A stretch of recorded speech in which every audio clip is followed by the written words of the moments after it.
am joined this evening by Dr. Julius Garvey, the son of Dr. Marcus Garvey. Good evening, sir. Welcome to Talk of the Nation. Good evening. Thank you so much. We are also joined by Dr. Alan Herman, an associate of the late Steve Biko. Good evening, Doctor, and welcome to Talk of the Nation. Thank you very much.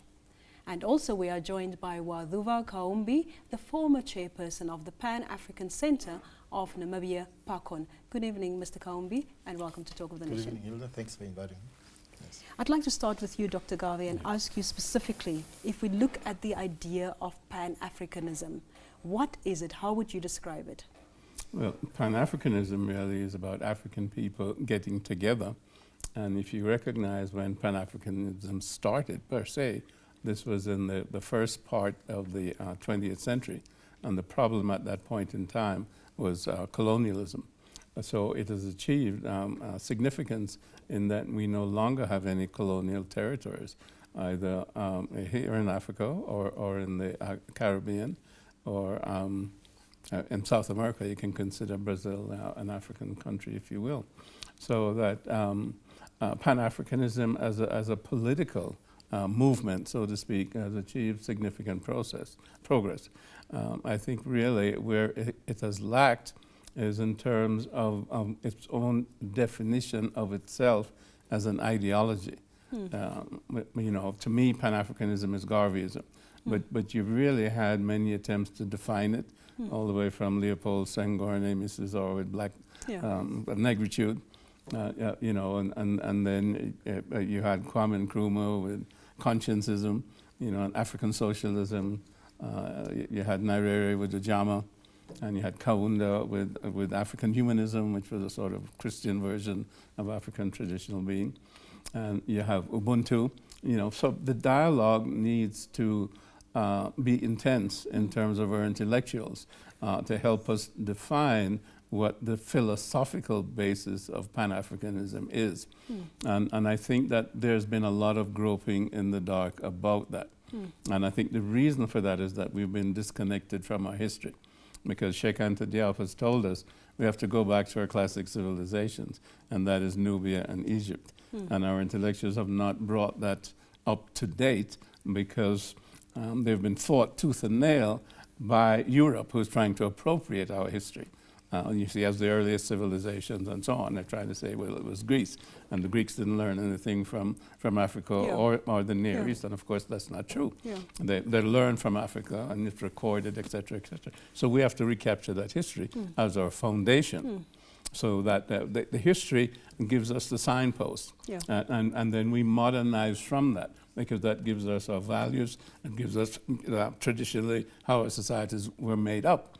And then we use that now as the basis for our modernization, not simply grab hold of where Europe is at the present time and say, okay, we're going to modernize in a European fashion. If we've done that, then we've lost the battle, because we'll always be pupils of Europeans.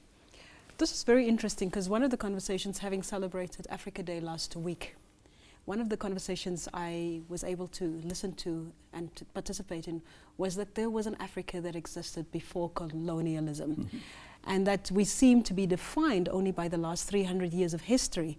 For example, the origins of modern medicine, the first writings, that type of environment, that type of history is not being told today, because we define ourselves strictly, exclusively, as if only the last 300 years mattered. I'd like to hear what your thoughts are in this regard.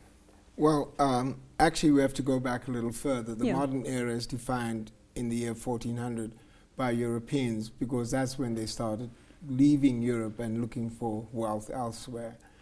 The other issue is that together with Nubia and with Egypt, there was the great kingdom of Zimbabwe.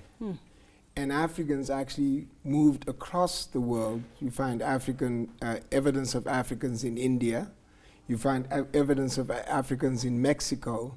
There's a book called They Came Before Columbus, The Evidence of Africans in Mexico by Ivan van Sertima.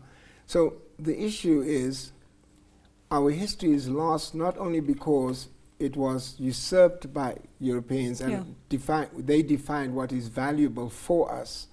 Our history is also lost because we don't reference those great leaders of the past. So our leaders are only seen as 20th century leaders. There are no leaders of the Nama and the Herero and the and the Zulu, except Shaka, because Shaka is this caricature of Africa by the Europeans. Yeah. And so that long history must be reclaimed, and also a philosophical history has to be reclaimed. So if you look at the great storytellers of this part of the world, in South Africa, Credo Mutwa is one of those, whose writings are philosophical writings that explain African humanism, which is in fact the foundation stone of Garveyism. It's the foundation stone of black consciousness. It's a humanism. It's, although that's a sort of Christianized version, it says that Africans treat others well. And I suspect that may be part of the reason why we were colonized, because we tended to treat everybody well. And we should have actually been a little more aggressive when people came to take our lands. So I think that our history is a deeper history and connects both north and south. And sometimes we forget that the great buildings of Zimbabwe are part of that history, and they go back to 800-900 years. Final story, there's a group of people in South Africa called the Luvenda, and they are connected to biblical people because they were actually chased down the east coast of Africa by the Phoenicians. And if you look at the Luvenda, their language, their culture, and even their DNA is Middle Eastern, but they are Africans in the same way that you and I are Africans. So that's another thing that we have to think about. We've been sidetracked. Sorry. Completely. Sorry, I will didn't mean admit. to do that. I'm fascinated by just what we've shared so far.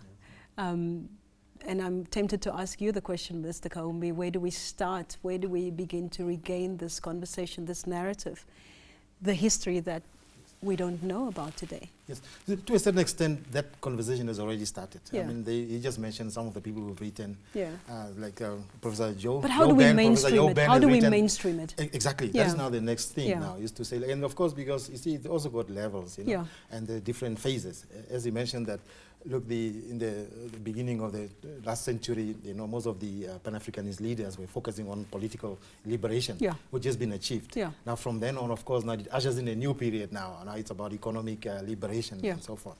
So it is continuing, and I think now, I think you were sharing with us earlier also that your child, for instance, now is learning about Gavi, you know, something which we never did in our curriculum in Bantu education, for instance. So I think some of that is starting also with the school curriculum to bring in this sort of history.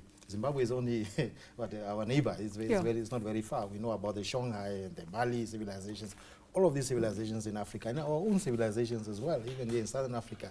So our history stretches back, and the storytelling, and that is why I think that I know Dr. Gavi was talking about the philosophical part. And I think Dr. Hammond was also saying that the philosophy is there. Our view of the world is known. Maybe we need to just refine it and document it. And the problem is that I think sometimes we want to frame it in the same sort of format as, for instance, the European philosophy and so on. And that is why, for instance, the philosopher will say, no, but that is not philosophy because it doesn't conform to this and this and that. So, but we need to define it our own way. And I think people have tried. President Beki has tried with his African Renaissance. A lot of other people with African humanism of Kaunda and so forth. And even Namibia here with our president talking about Harambe. You know what I mean? These are all maybe isolated you know, concepts that need to be maybe mainstreamed, harmonized, brought together, and be, you know, converted into a, shall I say, a philosophy that is, that is coherent, and that will take us forward. But I think it is there, and I think what we are trying to do now, even in Southern Africa with the SADC, you know, the SADC, the Southern African Community, Eastern Community, I think the philosophy of trying to create Africa as one market, and also culturally, I think you were sharing the example of the founding president actually saying, ultimately the Namibian flag must wither away and must have only one flag, one currency. You know, so I think the ideas are there, they have been planted. It is now maybe for us to try and make them real, and I think part of this discussion also is also part of one way to try and popularize that. Maybe people coming to do that, and PACON, you know, which is sponsored this discussion. The idea was to do that also, to try and help people to understand that no, we as Africans are not the way we're defined by Jan van Riebeeck when he came here on these shores, but